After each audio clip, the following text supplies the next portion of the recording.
Hello, I'm Samuel, and you're watching Regent Park TV. In the heart of Regent Park, local youth are getting the chance to build money skills and entrepreneurial confidence through a new in-person program hosted at the Regent Park Community Center. The Youth Financial Literacy and Entrepreneurship Program is part of an initiative led by the Financial Literacy and Entrepreneurship Society Hub, or F.L.E.S.H, a multifaceted nonprofit that focuses on providing culturally relevant and socially responsive financial education. F.L.E.S.H offers both online and in-person workshops, mentorship, and community support programs designed especially for people who identify as Black, Indigenous, women, persons of color, or 2S LGBTQIA+. By bringing this program to Regent Park, F.L.E.S.H is helping young residents gain real-world financial knowledge, from budgeting and saving to understanding credit and starting their own business ventures. It's about making financial literacy simple, accessible, and inclusive, while encouraging youth to think creatively about their futures. This partnership reflects on an ongoing effort to strengthen community capacity and economic empowerment in Regent Park, especially among young people who are shaping the neighborhood's next generation of leaders and innovators. Here's a look inside the Youth Financial Literacy and Entrepreneurship Workshop held recently at Regent Park Community Center. I'm Gabrielle Rubain. Right now, I work in the music industry as my normal day job. Grew up here in Regent Park, and somehow was able to survive, and I get to work in the music industry. One thing that helped me in my life was, talking to folks and understanding some concepts that weren't readily available to me as a youth, like financial literacy. And, being an entrepreneur, whether you're a hustler, whether you're working at Foot Locker, whether you're, selling something online, there's certain skills that you got to know to be able to, as you get older, to be able to make a sustainable career for yourself and to build wealth and to break generational curses. And one of those ways is by understanding financial literacy. And shout out to all my mentors who took the time to explain certain things to me. And it's just basically a lifelong skill. I'm in no means at all like a millionaire, but I'm getting there one day. Right? It is possible. Right? Home ownership is possible, being an entrepreneur is possible, getting a car is possible, pulling your family out of whatever is possible, and just striving to be the best that you can be as possible, no matter your circumstances. And it all really starts with, having the right language sometimes, and just having a conversation, and just, having folks like us show up and show you a little something, and then you take it from there. So yeah, that's all I'm really going to say. I'm going to let Brandy and everybody else introduce themselves and talk a bit about our company. Absolutely. So my name is Brandy Skinner. I am also a co-founder, Northside Parker for Life, 1982 baby, 274 Sackville Street, all day, all night. Growing up here, we had our challenges. One of the things that I could say is, in my experience, there's those that have the knowledge and access, and then there was us. And we didn't have it. We didn't have the knowledge, we didn't have the skills, nobody wanted to take the time to teach us, and we didn't have those type of services and programs like other communities did. And now we're here, and we have the opportunity to learn and to have the supports and accessibility that we never once had. So we're here because we started this organization. At first, we were going to be for profit, but we realized our audience was us, and we don't have access to wealth. So we decided we were going to redo our business model and come up with one that's like a social enterprise. So we combine not-for-profit, so all of our programs and services are always free. But we also do social enterprises where we support the initiation and development of Black and Brown, Indigenous, and people of color businesses for free. So we can help you do that. But the main point is financial literacy, because you can't do anything until you understand the numbers, until you understand how the system works. And if you learn how it works, you can work it and make your money work for you and stop working for money. Mm-hmm. Yep, that's for real. We have two other speakers with us, so we'll let them introduce themselves also before we kind of jump into it as well. Good evening, everyone. My name is Harpreet Gill. I grew up in Jane, so not here, but similar struggles and issues in this, in the community that I grew up in. I always had a passion to give back and to make an impact on a systemic level, so I decided to go into social work. That's what I did for 17 years. Thought I was going to fight the power and all the good stuff. But you start to realize it's an uphill battle. You can make individual impact, but making systemic change is so hard. And at one point I was like, girl, you just gotta get your life together. Like, you need to get out of debt. You need to figure out how to save to buy your first home. And at the time I was working 5 jobs because I knew that my one job was not gonna allow me to do that. So I figured if I was gonna be doing that, I wanted to make sure I make the right financial decisions and choices. And I decided to go to the bank to go speak to a financial advisor, ask a few questions, and I would tell you no word of a lie, in less than 2 minutes, they told me to come back when I had $60,000 in my bank account, and they'll talk to me then.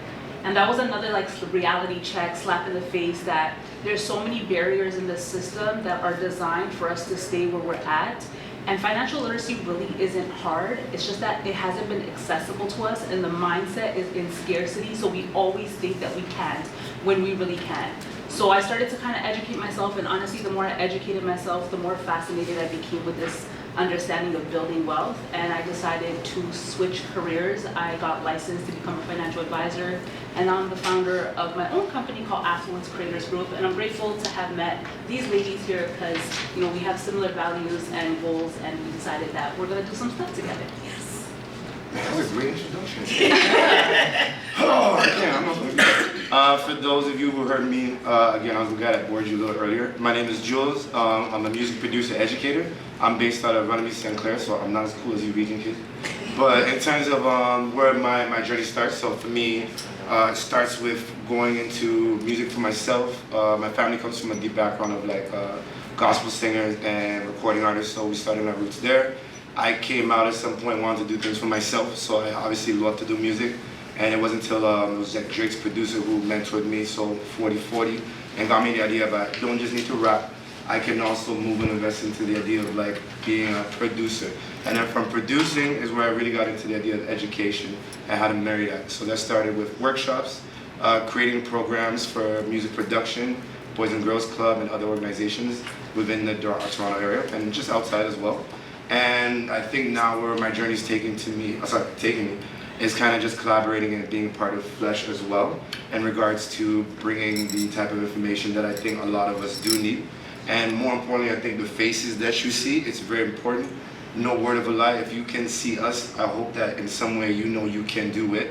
So I think it's very important when you see these faces in the room, understand that these are supposed to be the faces of success. And I don't see any reason why, again, based on where we are in this actual community, for example, we're just up the street, come check us anytime, any place. In regards to today, I hope we kind of give you some sort of inspiration or a greater understanding of what's going on. But that's kind of my little tidbit there. And if you ever want to hear the long drawn out pastor story, I have no problems bringing it to you. Some of the goals is basically to understand how money works. And we don't have enough time to go through everything, but we picked up some things that we think would be really good and for y'all to learn.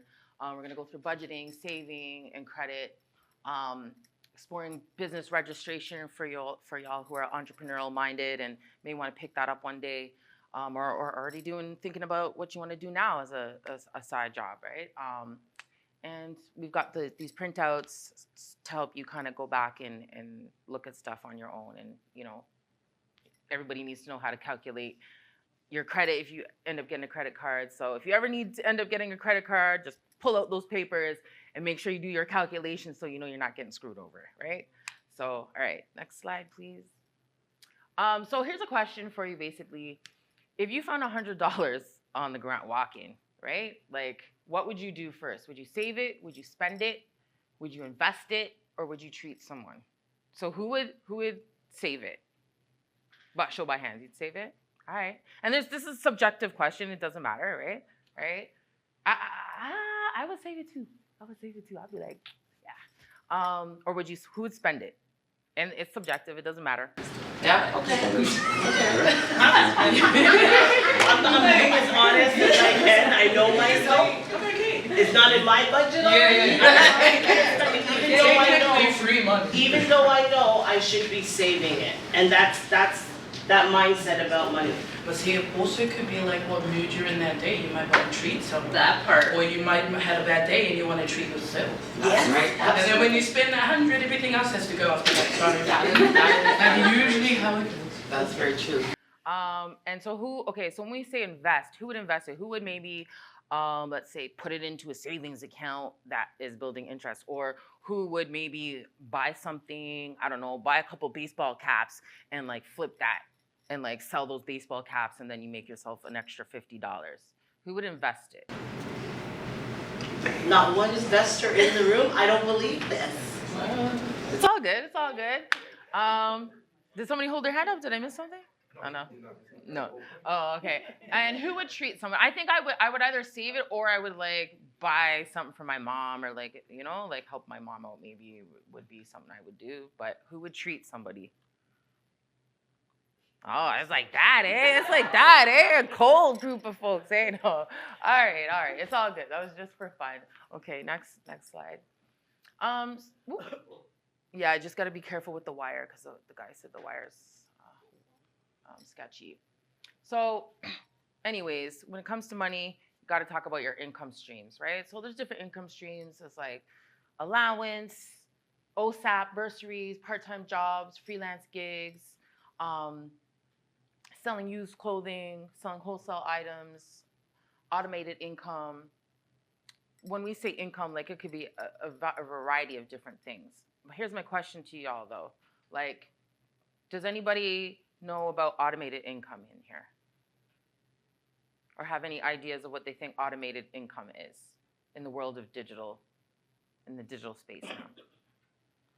Okay, so one of the things that is very popular is automated income. So basically that's like Shopify, right? So let's say you got a little Shopify store and you buy some sunglasses, wholesales, you find that $100, right? And this would be the investment part. You take that $100, you buy a couple of sunglasses, $100 worth of sunglasses, or maybe $70 worth of sunglasses. You set up a Shopify store, that's your other $30, so that's your whole $100 there. And then you're able to sell those sunglasses on your store. And so if you've got a little Instagram account or TikTok account, then you can start kind of promoting yourself that you're selling these sunglasses, and eventually you're like that. If somebody's clicking on that Instagram post, let's say that's an ad, then it's like boom, somebody's bought a pair of sunglasses. That could happen at any point in time. You could be in your bed sleeping and somebody from the US might want to buy your sunglasses. So when we think about automated income, it's income that is coming in at any point in time that you've kind of set up a process for somebody to purchase that, and it's digital, right? So yeah, specifically we're talking about digital. So that's automated income and different income streams. So another essential part of understanding just basic financial literacy skills is income, and then it's needs versus wants. So basically, needs are essentials, and wants are things you don't really need, right? So like we've got like essentials is like you got to feed yourself, you got to pay your phone bill, right? You got to get your Metro Pass, Presto Pass, sorry, right? Used to be tokens back in my days. School supplies, those are all things that you need. So when we start talking about budgets, you got to really be thinking like, what is it that I need versus what is it that I want, right? Like streaming services, snacks. Do you really need that McDonald's today? Or can that go towards something else? Some kind of gadget that's cheap, that's gonna break. Do you really need that? I'm not really gonna get into clothes and this and that because, that's subjective, right? But in the context of what we're talking about, it's really important to understand what a need is versus a want, right? And we're gonna get a little bit more into that. All right. So when we talk about the needs versus wants, then we're gonna use a little bit of a different language here, which is called our fixed and our variable expenses, right? So when we talk about needs and wants, those are things that we're buying, right? You're buying McDonald's, you're buying your Metro Pass, you're buying your school supplies, you're paying your phone bill. So paying your phone bill is different from bus fare, for instance, right? Because paying your phone bill is something that you have to pay at the same time every single month. That is a fixed expense. Your rent, whether you pay your rent, your mom pays the rent, whatever, however that works, that is still a fixed expense. It's something that you mandatory have to pay at a specific time of the month every single month, right? Variable are things that you could buy at any certain time, right? So you go on entertainment. Oh, yo, you want to go to the movies? That could be at any time of day, right? Personal care items, hair gel, you gotta stay nice, nails. Those are all variable expenses. You could buy them at any point in time. And these two words are important when you're looking at your budget, though, right? Because you really want to be thinking, like, can I afford to pay for this? Can I afford to buy this thing? Am I saving for a specific reason? Do I need McDonald's that day? Can I afford to buy McDonald's that day? Am I hungry? How hungry am I? Like, you got to start thinking like that when we're talking about financial literacy, right? All right, so any questions about fixed versus variable expenses? No? Sounds pretty big. Yeah, see, his financial literacy really ain't that confusing. Well, wait till we get a couple slides down. But yeah, so now we're gonna kind of get into creating a budget, simple budget. And y'all, most of you should have the printout there. There's an exercise for that.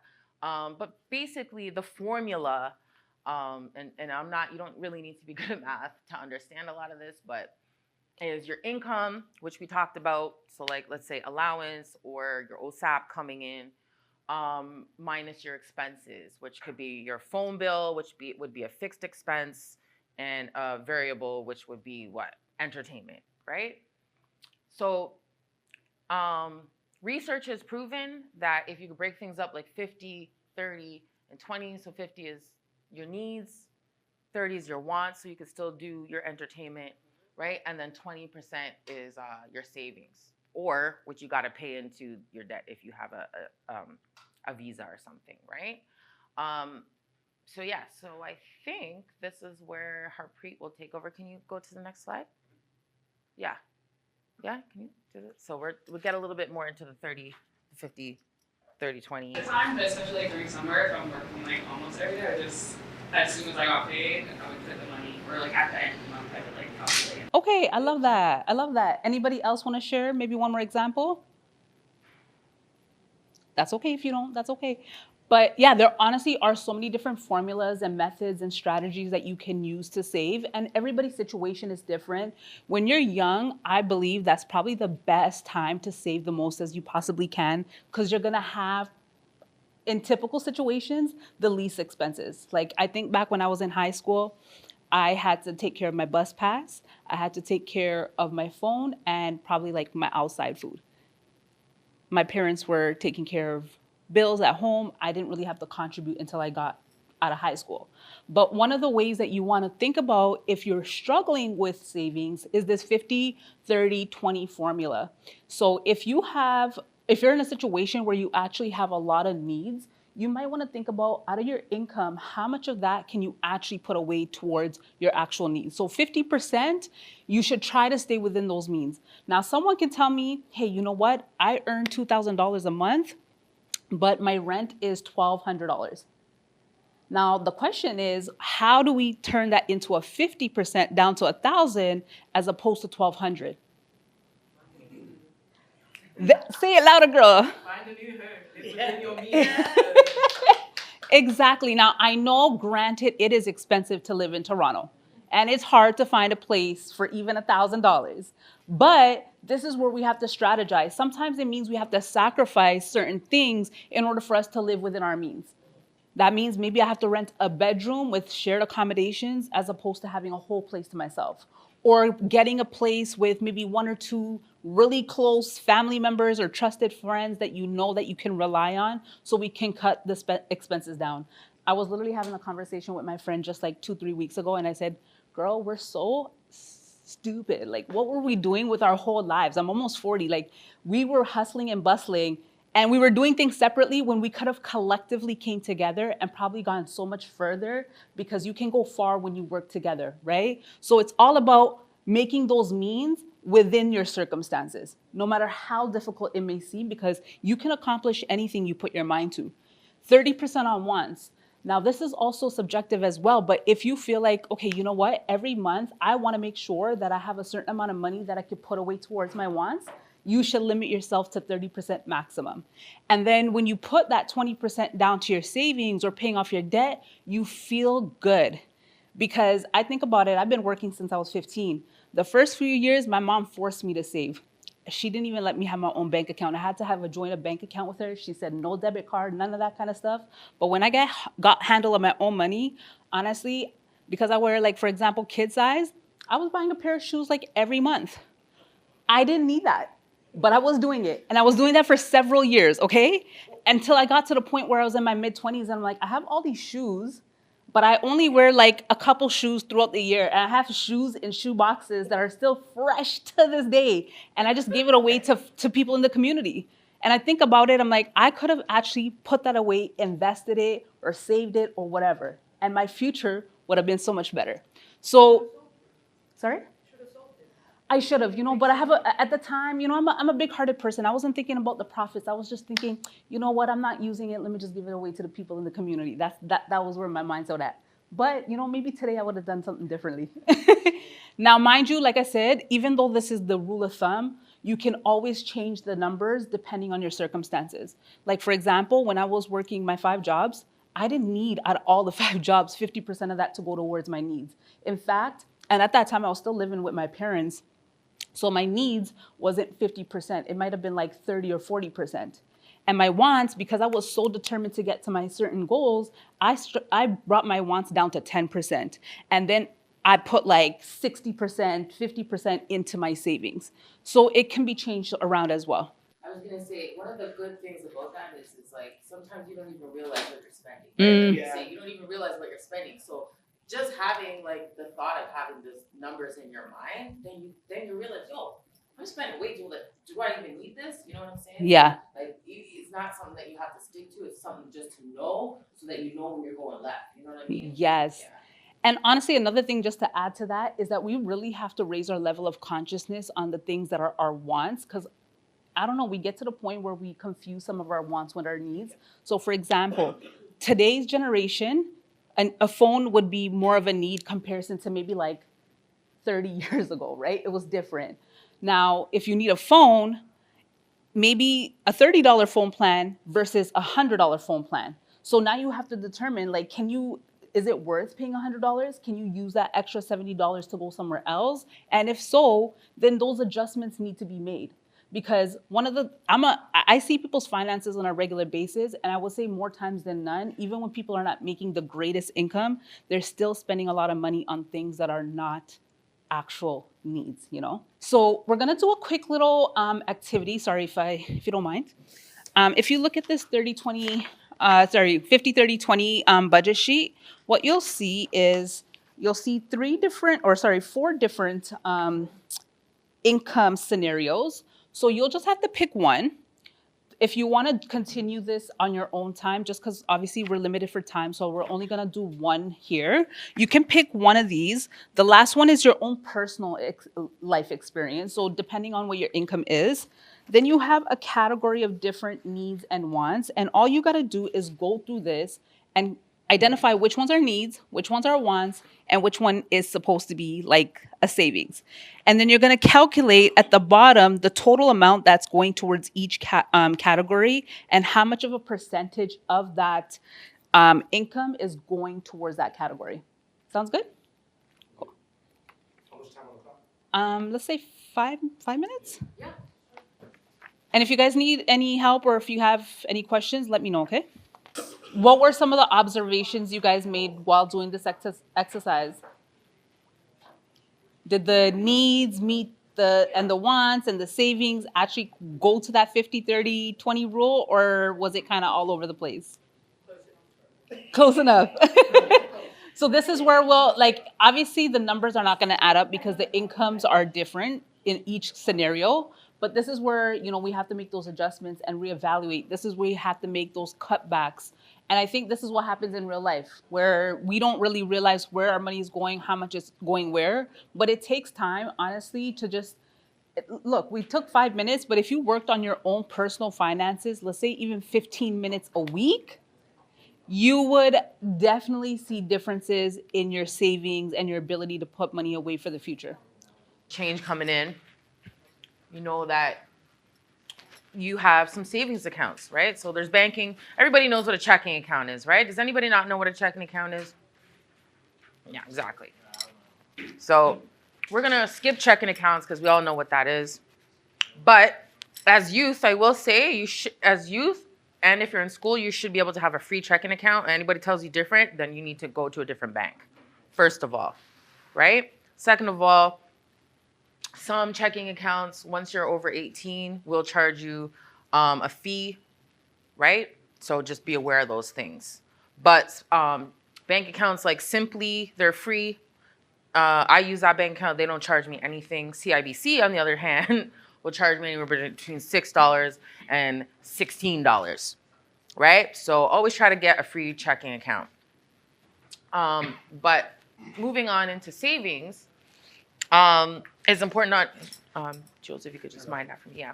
It's important to understand different types of savings accounts, right?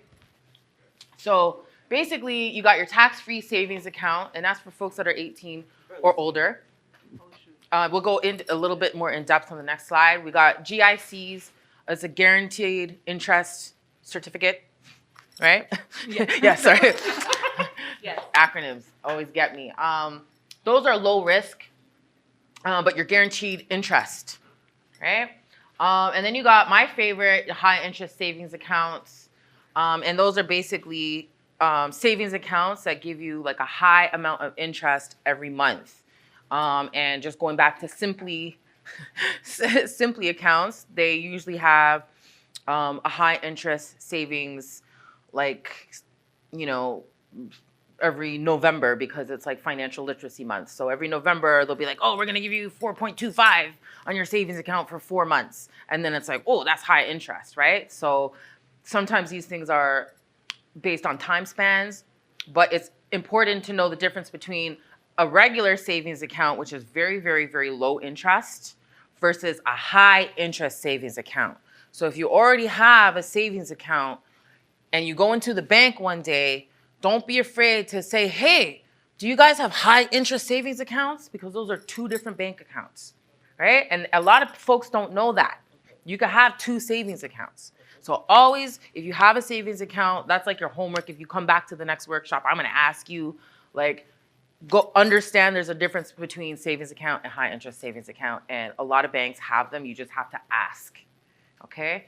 And then we got our RRSP, which is like retirement savings. That's for tax benefits. So if you're somebody who's working already, really and truly, you should open up one of these because life can catch up to you, right? You could be working for 10 years and then all of a sudden, I don't know, you have kids or a parent gets sick or something happens and you're not working, but then boom, 5 years later, you pick up and you're working again, right?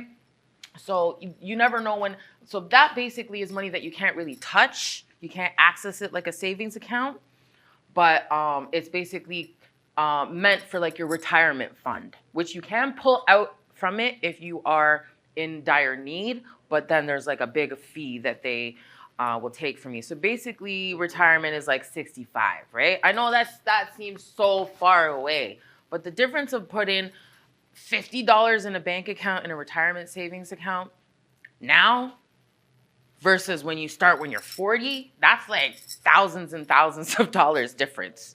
So if you're one of those people, you want to be looking ahead, right? That's the point of sharing this kind of knowledge. Is like, and you don't have to put $100. You could put whatever makes sense for you once you start talking to a financial advisor, like wonderful Harpreet over here, right?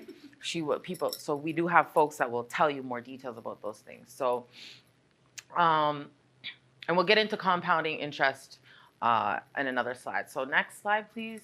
All right, so here we're gonna go a little bit more in depth, and for the sake of time, yeah, like try to read over this if you want another, like these are basic things that you can look up online as well, right? But the gist of it is a GIC is basically a term deposit guaranteed income certificate, because it's something that you have to put in, let's say you have $500. So you go to bank, you say, I want to open up a GIC.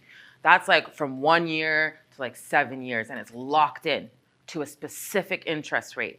So you can't access that money, right? You can if there's an emergency, but there's a fee, so you don't really want to do that, right? So you take your $500, you say, you know what, I'm just going to try it for the year.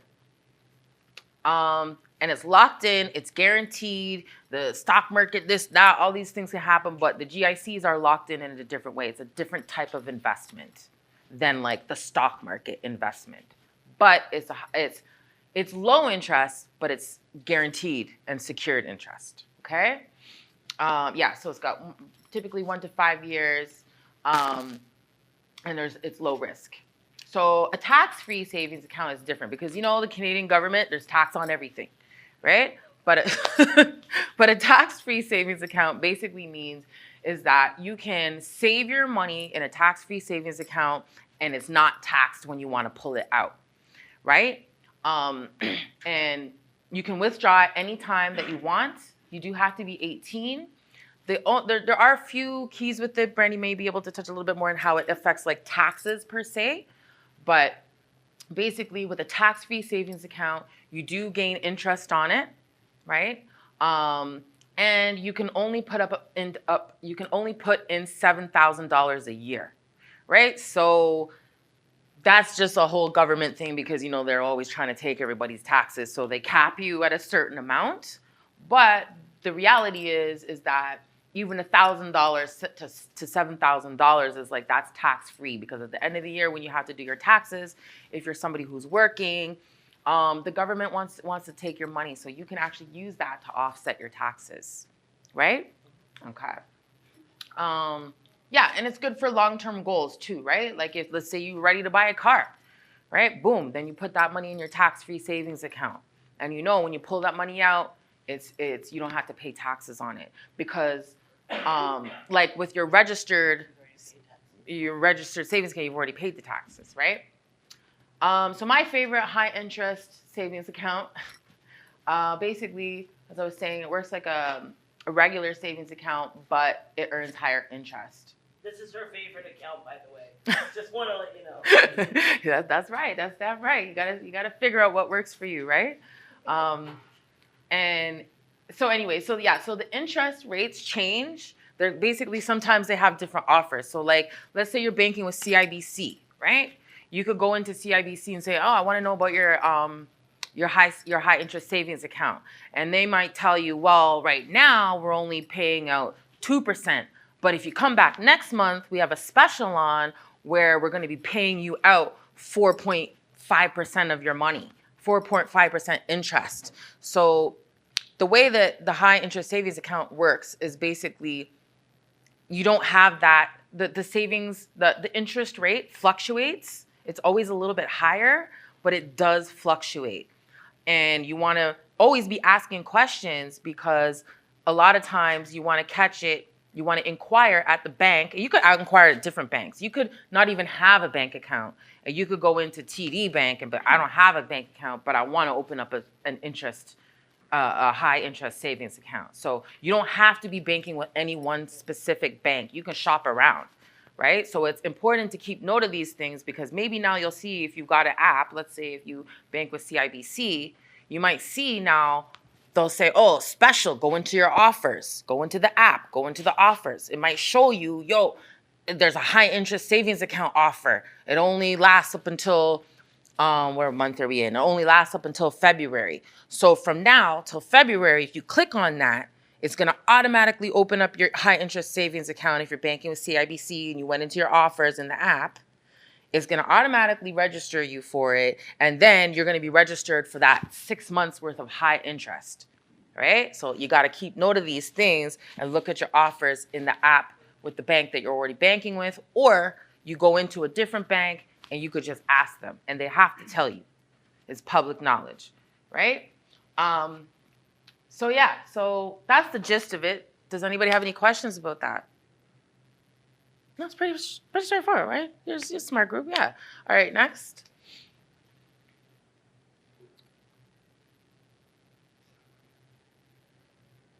Yes, okay. So now that we got down the different types of savings accounts, you really want to be thinking about your credit. Everybody's heard of credit history, right? Yeah?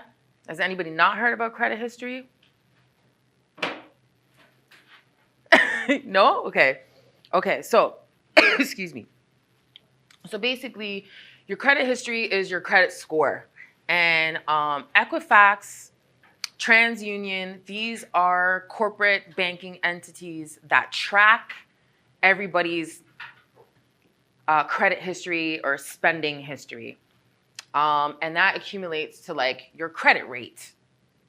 So TransUnion is attached to all different banks. So whether you know your credit history or not, it's being tracked, okay? And it can range from 300 to 900. And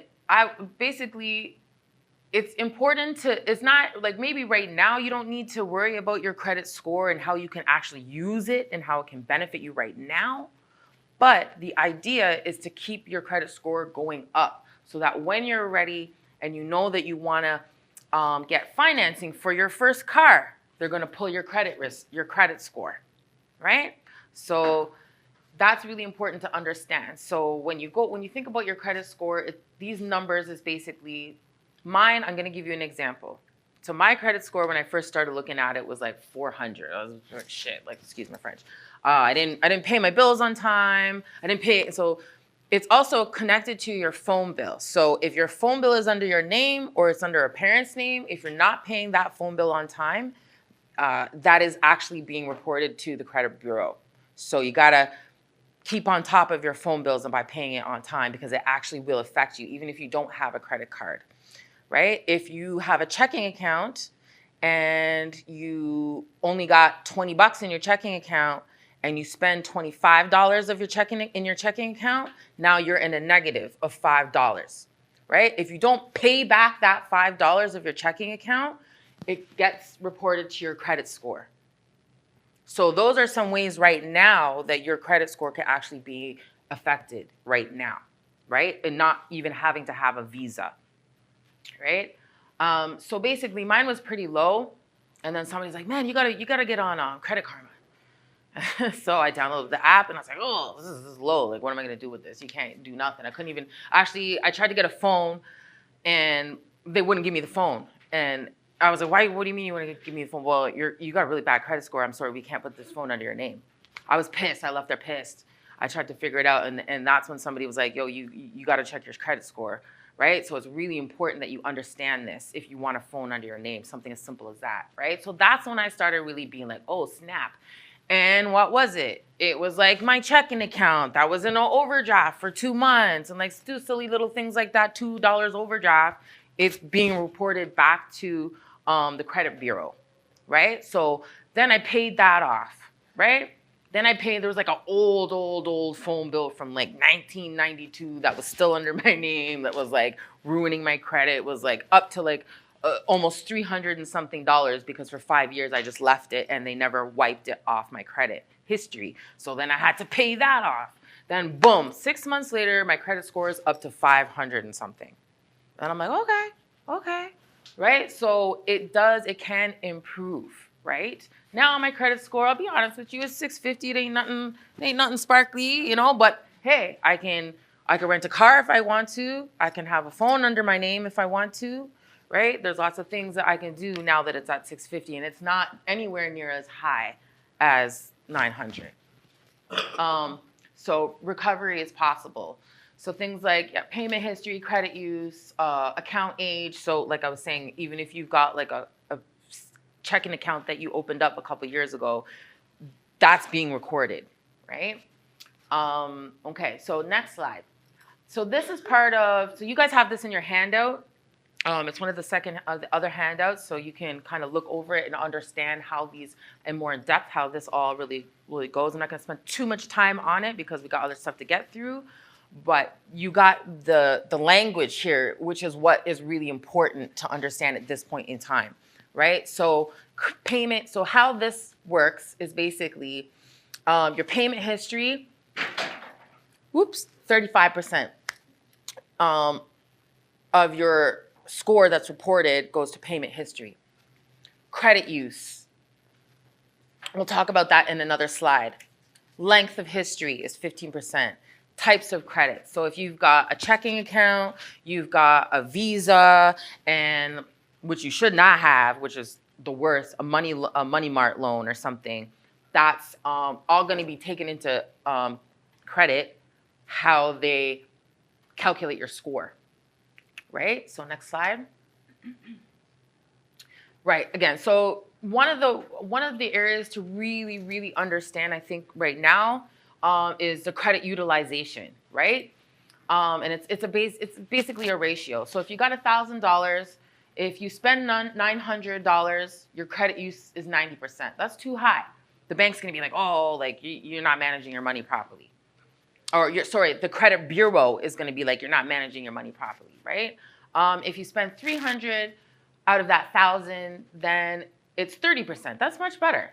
Now, if you spend $100 out of that $1,000, that's 10%. That's like, oh, all right, this person can manage their money. So let's say you get a Visa, it's $1,000, you buy whatever, let's say you buy something, a variable expense. So what would that be? Does anybody want to answer what a variable expense would be?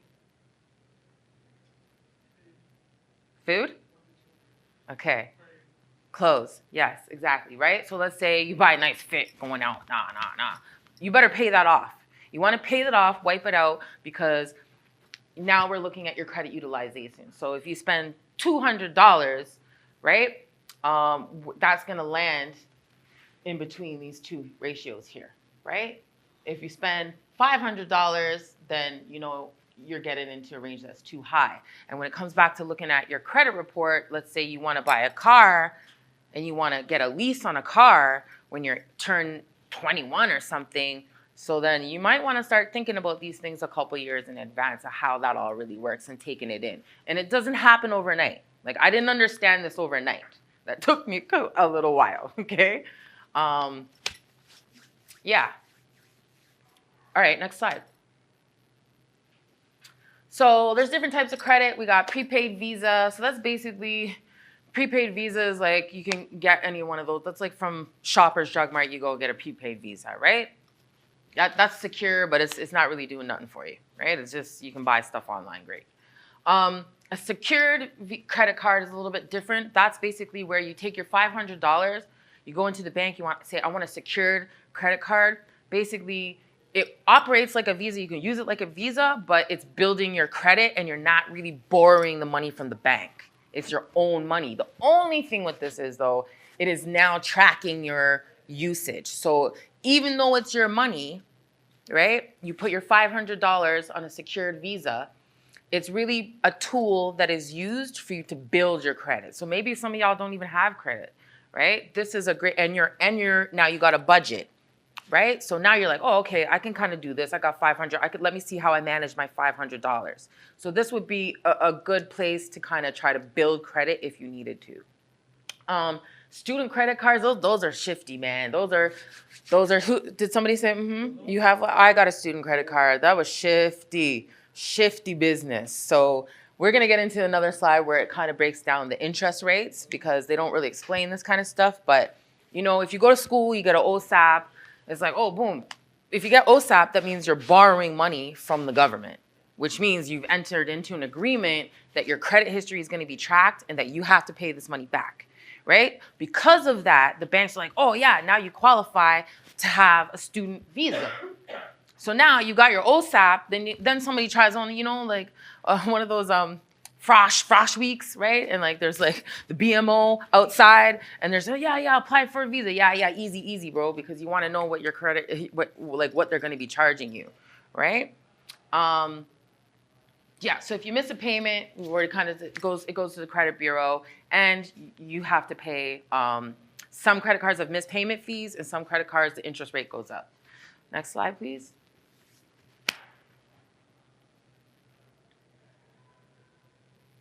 Right. So you want to try and pay the full balance off monthly. We talked about secured cards and student cards. Now, what I do want to talk about though is paying your bills on time, right? And what I would say is a lot of these places, they tell you, oh, sign up for automatic payments. If you're not working a consistent job, I wouldn't suggest personally, unless you're very, very organized with yourself, to set up an automatic payment. Because an automatic payment doesn't care if you're 1 cent off. It doesn't care. That means you missed a payment. So let's say you forget, you're out, whatever, you're thirsty, you're dying of thirst, you need a bottle of water, you go, you buy that bottle of water, boom. Then your automatic payment comes out and you're off $1. Now, the bank is gonna charge you $45 for your missed payment. Not only is the bank gonna charge you, but whatever was withdrawing the payment, let's say it's YouTube, automatic payment, right? Subscription, right?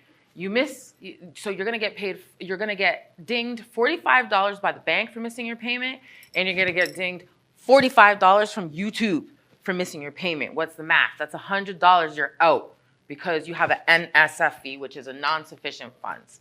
So my thing that I did was like, I just put in my phone when I had to pay the bill a few days before. And then that means I was on ding, ding, ding, ding, ding. So look, oh shoot, I gotta e-transfer the money, make sure it's there. Right? And that way I never get an NSF fee, and I did get NSF fees, and that's why I'm like, I don't know about that, because $100, if you can't pay, like if you get an NSF fee and it's $100, now you're out $100. And the next month you still gotta pay that subscription. So it's like now you gotta pay the $100 plus the subscription that you didn't pay before, plus the NSF fees, plus the next month. So yeah, it's a whole lot of stuff that you gotta be careful about that. So I just wanted to share that. All right, next slide. Anybody have any questions about anything so far? I'm kind of whizzing through it. Yeah, go ahead. Just a bit of a clarification on when your credit gets reported to the bureau versus when you pay the full amount. So let's say you're paid, let's say the money is due on the 30th, right? Mm-hmm. You pay on the 30th, and let's say on the first you spend $900, and then the $900 is the one that's going to get reported. Because there's A payment. the amount of time they give you between your last payment, your last full payment. I think it's like 8 days or so. And then that's when it gets reported to the credit bureau. So you have to be very careful on when you're making the payment that you want to make. You could like spend the $900 after the reporting period. Yes. Like a week Yeah. after you pay. Yes, no, you're absolutely right. So And I'm that's wondering just if something that Harpreet, if we you want to stuck touch by, on but that. that's very, very important. Yeah. Because that's where the utilization comes in. Because if you spend $900 the next day, then the utilization is going to be like 90%.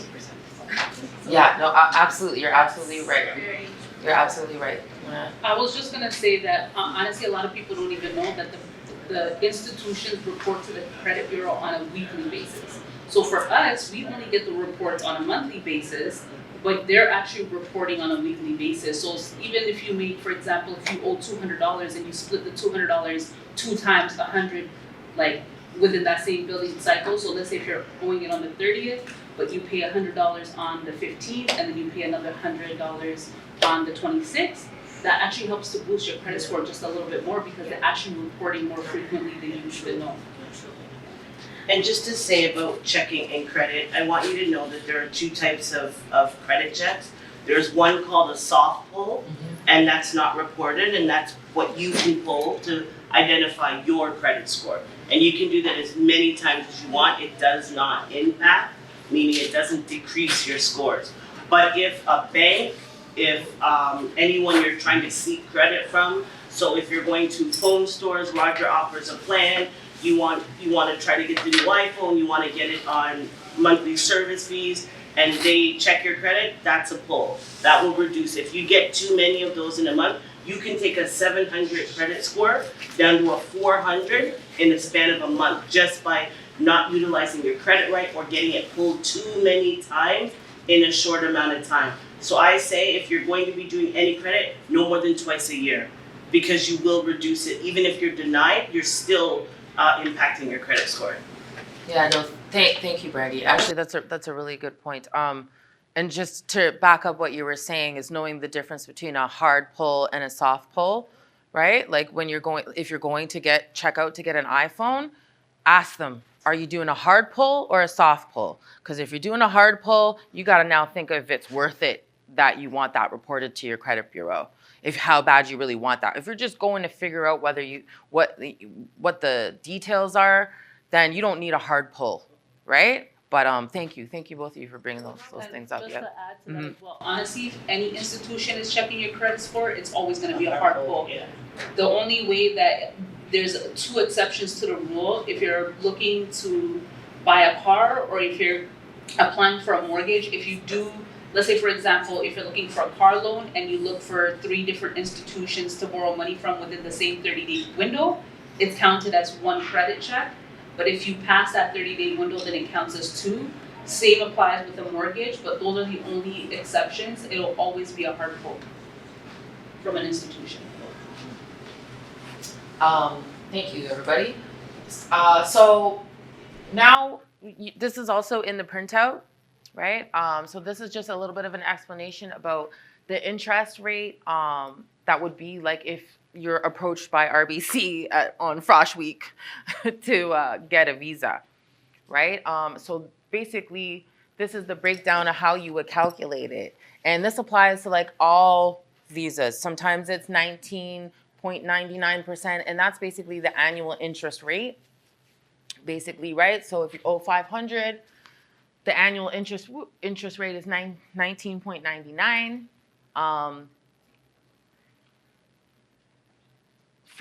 You may only need to pay the $10 would be the minimum. But how that works is basically the interest is charged monthly. So you divide that by 12, and then this is the number that you get. So now you take your $500 and you times it by that one fraction for the month.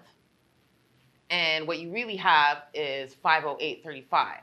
So if you only pay the minimum of $10, you've really only paid off like $2 on your debt and not very much. So always try to think about that if you're going to look for a visa or even thinking about buying a car. Like you got to think about how to calculate those rates. So I just want to kind of touch on like, I think in the printout, there should be compound interest as well, how you break that down. So for sake of time, I'm not going to go into too much of that. We can get into more details if we do another workshop about some of these things. But the basics really is there's bank loans, there's line of credits. You have to understand that those are different than visas. Those are a different way of functioning. They have compounded interest. So the interest is more than just having like a regular visa. And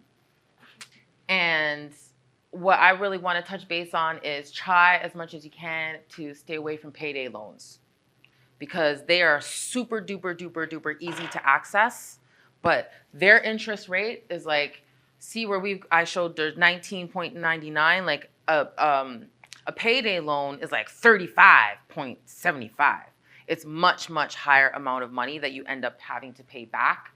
And so for the example there, if you borrow $500, then you end up having to pay like $650. And usually these payday loans, you have to pay every 2 weeks because they assume you're getting paid every 2 weeks from your job, right?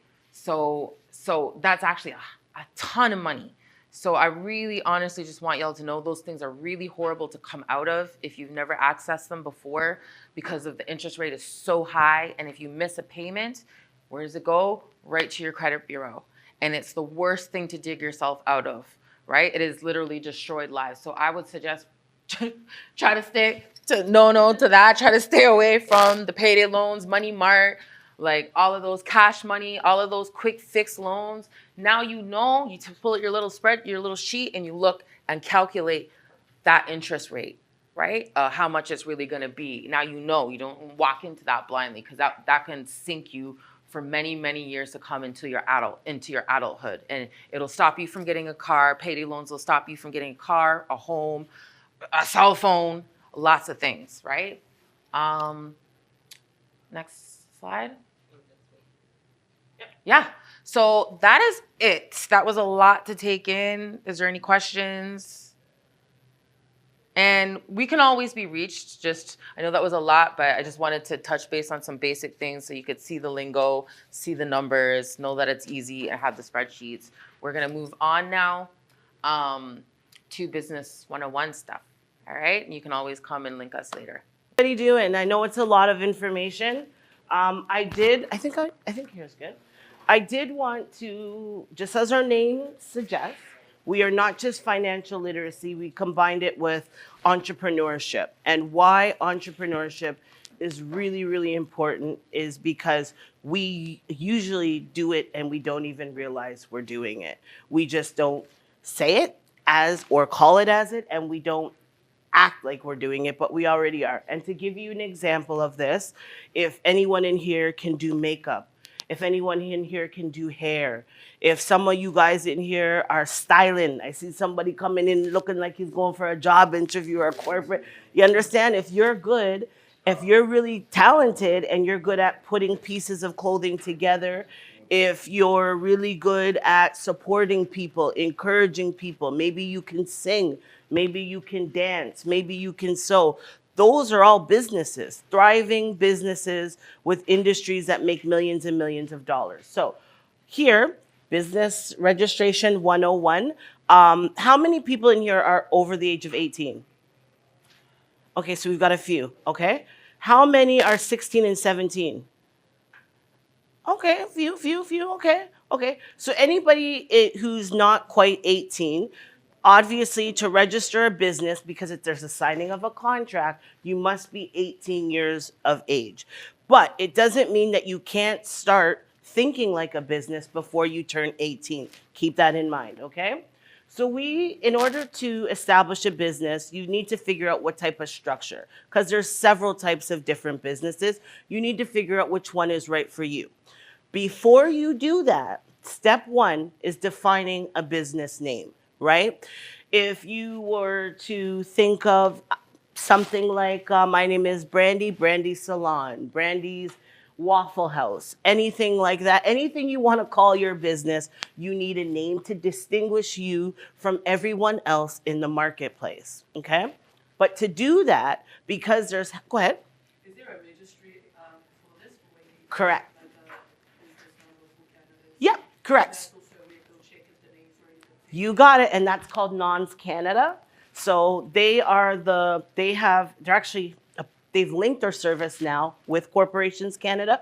Before they were separate, but it's only $13.80 to do a name search check to make sure the name is available. And it's good because there's thousands of different businesses in Canada. You don't want to get all ready to do all of these things, print out business cards, get flyers, and all of a sudden, you find out you can't use the name, or you get a cease and dismiss order in the mail saying you're using a name that you don't have permission or authorization to use. So the first step is a name search, and you do it online. We can help you out if you are interested and you wanted to check names, you can, but there is two parts to that. Never put into the national, because it's a national database, it's a depository. So it saves information. If you are not going to register that name, you put it in the depository. Now, anyone else who's applying for even something similar, it will show your name. So I always tell everyone, if you're not planning to register within at least 90-day period, don't do a name search with that name, okay?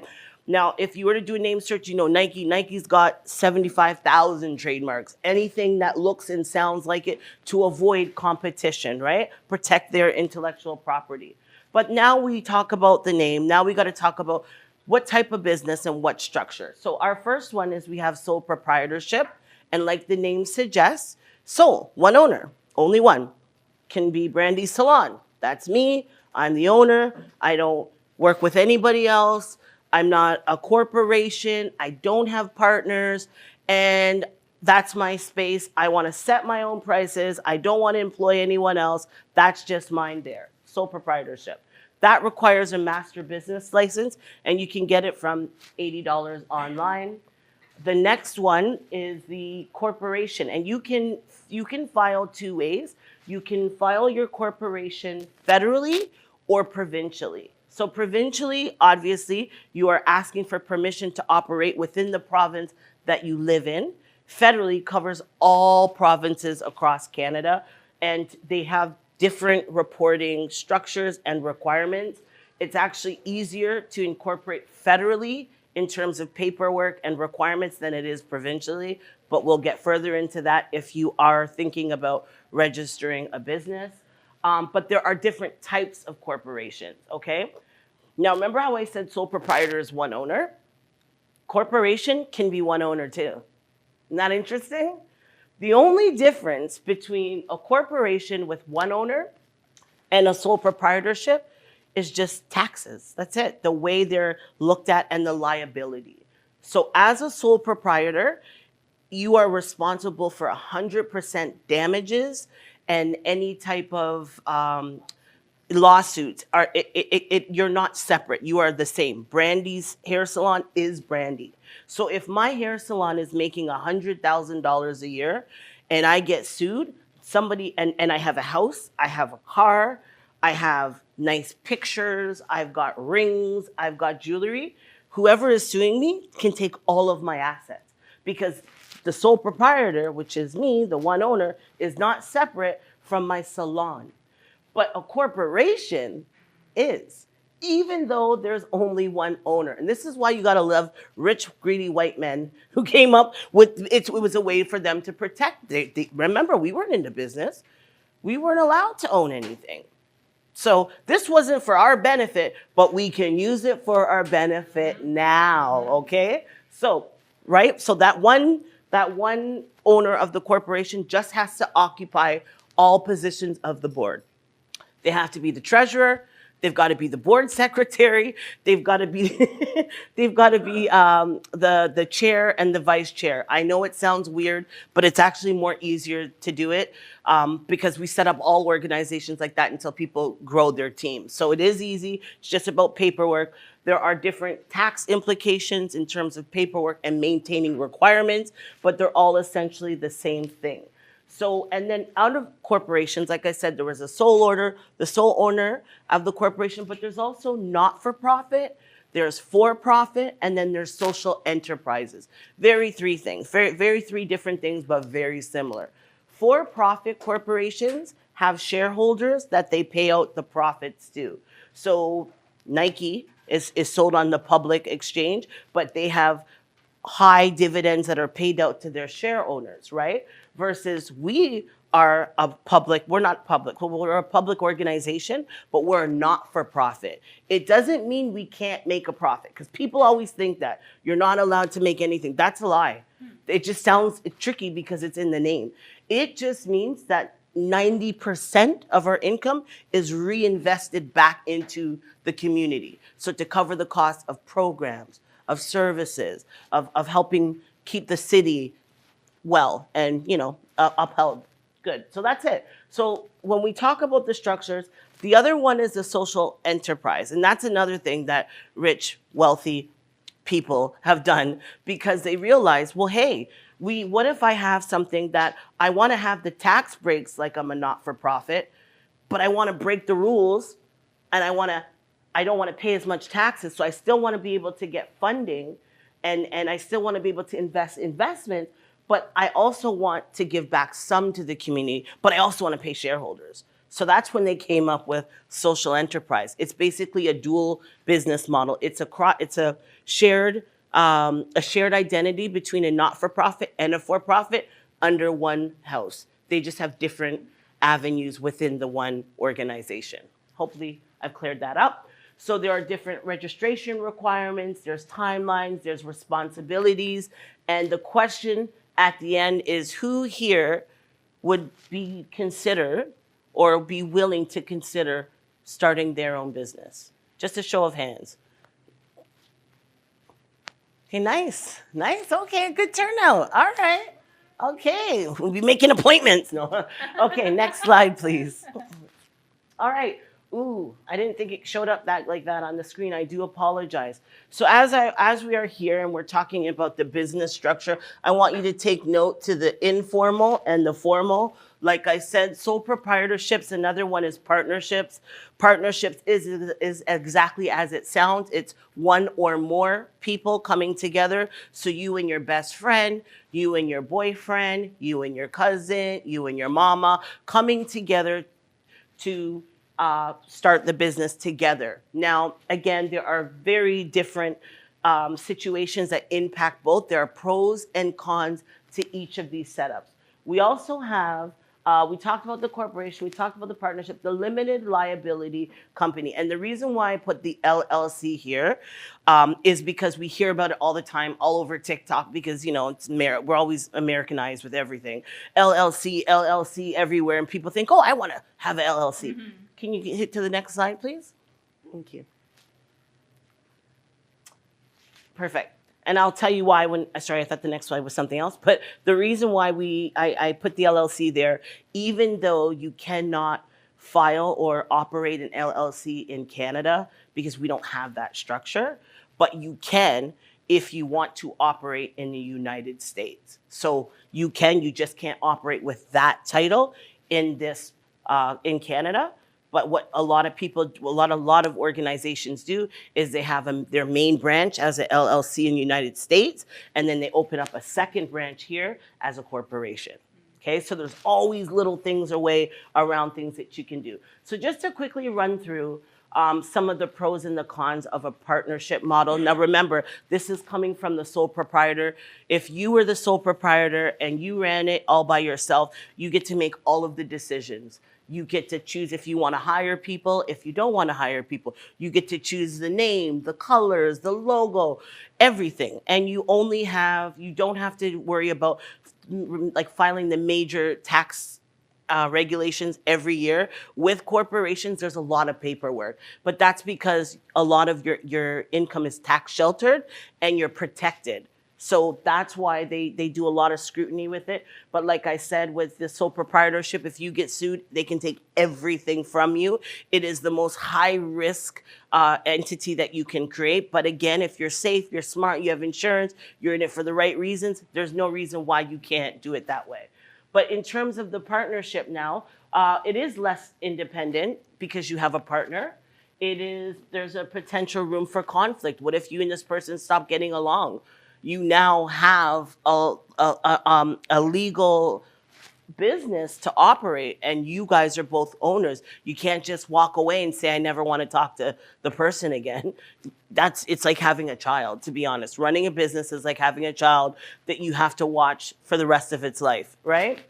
You have to divide the profits, and there's a lack of separation from the business and both the owners, and whatever both owners take out are taxed as individual. So it's almost like being taxed twice, because the money was already taxed. Now the owner's taxed, and now you're taxed. Two owners taxed, one out of one dividend return, or with withdrawing one set of money. So that's where it gets a little complicated. But again, if you don't want to do it all by yourself, maybe someone else has the knowledge that you don't have. Maybe you need another set of hands to empower you and to support you. Then why not do it, right? Next slide. Corporations. So the pros, like I said, complete liability protection. No matter how much money you make, corporations have really great insurance. And because you're a corporation and nobody solely owns the corporation, even though the shareholders control it, and even though they make all the money off the dividends, technically, if an owner was to die tomorrow, the corporation would still live on, right? So because there are other people that are helping to organize it. So that's the reason why it's just easier to get credit. It's easier to attract investors. It's faster to grow in size because of that because of the limited liability. It is an ideal way to set up your business. It protects you and keeps you safe. But with that, unfortunately, it comes with a lot of paperwork. There are several requirements that you have to do to meet, and you have to maintain every year to be incorporated. Filing your taxes on time, filling out all the documents, changing your address. There's certain requirements of what type of address you can use. Nobody that sits on the board can have a criminal record. There are real strict conditions, but it is the safest entity to have. And if you can abide by that, then you're probably better off. There is extensive record keeping, including bookkeeping, but we'll get into that later down the line. Next slide, please. The LLCs, remember I said not available in Canada, but Canadians can register to do it if they're going to do business in the US market. Why is that important? Well, because America has the largest economy for North America, and we tend to do most of our business with the US. We're buying our products in the US. I don't know if anybody has researched buying any type of supplies or stuff. I tried to get stuff from the United States, and as a Canadian business, it was very challenging. I did use a third party who had an LLC, which made everything smoother. So for those reasons, I included the LLC. This is, I believe, we can send that out to them if they need to see that information. Okay, I think that's good. Do you want to hit to the next slide? And I will pass this over to Jules. And this we're gonna run through quick because I mean, again, we're almost. Oh my gosh, as the Jamaicans say, G's and P's right now. So we're like at 6:55. We don't have a lot of time. So let me do one thing first. I'm one of those people. I'm very weird. So just prepare for that right now. First thing I would love to do is like just a quick affirmation. I just want you to repeat after me. I am smart. I am blessed. I can do anything. Okay, yo, if this is church, I didn't feel that at all. I felt like that was whatever. One more time. I am smart. I am blessed. I can do anything. Okay, one last time. I am smart. I am blessed. I can do anything.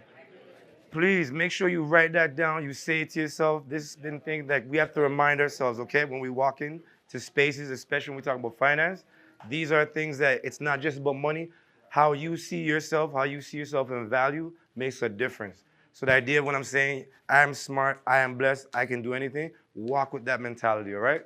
Now, in the meantime, I'm going to go really quick into this because I feel at the end of the day, what I'm going to do is I'll just, you know what, while I'm doing that, I might have there's a contact sheet somewhere. It's on the side, but before everyone leaves, I just want to make sure we get your name, number, name, last name, and like your email. Sorry, the number is, yeah, right there. So we can I'm gonna just have people pass this down as we're doing it. Can I start from this end? And hey, if you feel you don't want it to, it's cool too. The main thing is we're just gonna send extra information to you, resources. So how grants work, does anybody know about grants in general? Okay, that's fair. I didn't know too much about it. So back in my timeline, which some of you call the 1900s, what's it called? We used to, again, be involved in projects. So in regards to what grants are in general, it's basically what's called donation. Say donations? Can I kind of say donations? It's giving money from the government that are based in projects when it comes to, say, creative arts. It can also be in terms of business, based on what that business is. Like, for example, great example is if you do hair, nails, whatever. I'll speak a little bit in myself in terms of music. So there are grants that, has anybody known the Toronto Arts Council? That's something to take in. There's also what we have like Laidlaw Foundation. These grants basically in these, these actual programs are meant for you. That means that when you do apply for these programs with these organizations, the money is yours to, I shouldn't say yours to keep as much as they give the money to you, but there needs to be a mandate that you've given them that you approved for, that you follow through on. But essentially, you're getting the money, it's not coming back at you. They're not here to collect. So the reality is what I'm gonna do is as soon as this is over and you guys write down the emails, I'll make sure that it's sent your way, just a few examples of grants that you can take in. But I'm gonna do something really quick that will probably take about 2 minutes. So like just if you flip this side of your paper, my question to you, and yeah, just right here, just the back of your paper, the back of your paper. And the question I'm asking to you, which is up here, right here, is if I had, so just imagine whatever you want to do, whatever you want to try. If I was that organization, I'll give you about 2 minutes quick. Just something quick that if you were to pitch to me, something that you'd want to do, whether that be is like, I want to be an artist and I want to create like a studio, a lab. I want to do, I want to have my own barbershop, whatever. Just put that idea down really quickly. And I want to just see that in a sentence, like if it was like to be a pitch, all right? Am I making sense, sort of? It's something quick, so I'll just give you like a minute or two. You can talk amongst your friends or whatnot. And that idea is just to kind of just open up your mind for 2 seconds, all right? The idea is if there was unlimited money, unlimited resource, I am that organization, what would you pitch to me? In a sentence or two, what would that idea be? And it can be any idea, especially for, again, some of us. I think at the end of the day, there are a lot of things that we'd like to try, and sometimes the bank is not always there with you. Sometimes it's not always a thing where they just see the vision. What I love about these granting opportunities is that there are organizations dedicated to you that will allow your dream to be accomplished, all right? So I'll give you like 2 minutes. I feel like I'm putting on Jeopardy music, but I think you know stuff. So I'll give you a minute, 2 minutes, just to like talk amongst yourself, a pitch, anything you want, it doesn't matter. And I probably will put someone on the spot just to read me that pitch. All right? And the money's unlimited. Opportunity's unlimited. Just let me know that. Oh, snap. We're like on the time. Okay.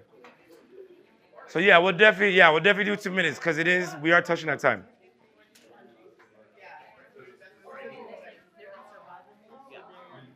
Yeah. Is it cool if I... Oh, thank you so much. Not bad. Like, it's great to know that I only had to do 2 seconds. But I'll never do work, right? No, you did. You did great. You did great. I just know as soon as I saw the time, listen, once I'm a guy beside me, I'm like, no, it's time for us to skedaddle, as we say. But hold on, I'm gonna have them do this aspiration one more time after.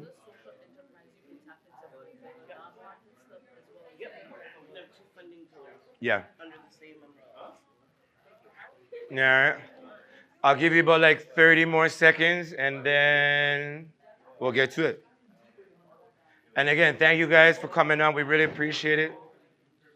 Sarah, I don't see no paper beside you. I'm just kidding. No, I'm just joking. I'm just kidding. Is that contact sheet still being passed around? Okay, thank God. Thank you guys. Appreciate you. All right. Should I clock it? Yeah? Were you talking to me? Oh, respect, bro. No, don't lie. Yo, I just like, shing. I just look crazy quick time. I appreciate it.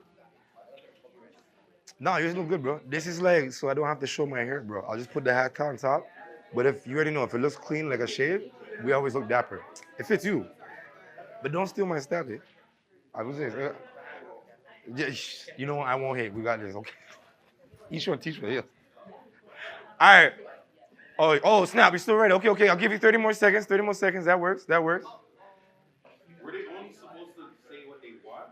No, they have to tell us why they want it. Okay. Yeah. So why you want that? Because I see a lot of like when I just walk. You know what? That's okay too. That's okay. Whether it is what you want or why you want, that's okay. That's okay. But that's what. Maybe that wasn't clear. And this is what I asked you guys, but I'm just saying, it's no biggie. Because I do realize, especially with time, we're so rushed that, and they deserve to go home because I know. Huh?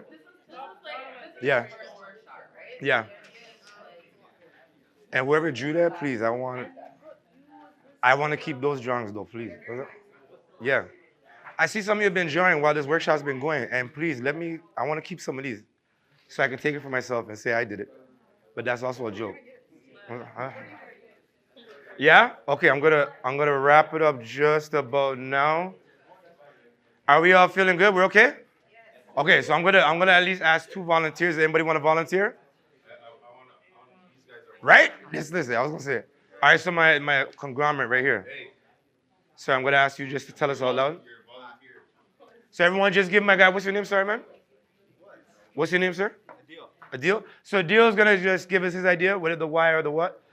And we're just gonna give him that attention, okay? I said I want to make a perfume company. Hey, listen. We're not knocking. Why are you knocking that? I got perfume on me right now, bro. Continue, sir. I want to be the next Dior. So proud. Love it. I love it. All right? And some of you can think, yo, by the way, what he's talking about is something that's easy at this. So, hey, hold that down. That's an example right there. Right? Yo, what is making fun of it or not, bro? I'm telling you, that thing I showed you right there, Kensington Market, for example, there's a full rack where they just put the incense, they put actual perfumes and stuff, so you smell nice. You roll it on yourself, you're good to go. That's not a place. They sell that at $8 to $20 to $15 a pop, so please, that's no joke. That's Kensington Market, so please get your entrepreneur on. Can I get one more volunteer? As I look to this side, yo, I know everyone just looked down, like, but what are you looking at? The pizza that's eating? Right? Oh, you know, ladies, can I have one of you? Yeah. I'll let it go because we have a camaraderie, so I got you. Ladies, can I have one of you? Just like, don't feel embarrassed. We're all here. And hey, no laugh, nothing.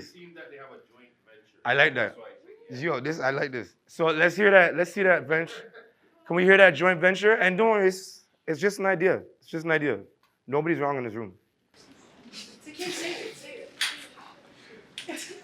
And yo, are you too shy? Should I read it for you?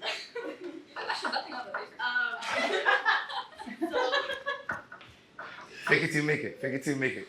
So we want to own a female-run bakery. Okay. Yeah. Yo, you guys are acting? Yeah, continue, please. Because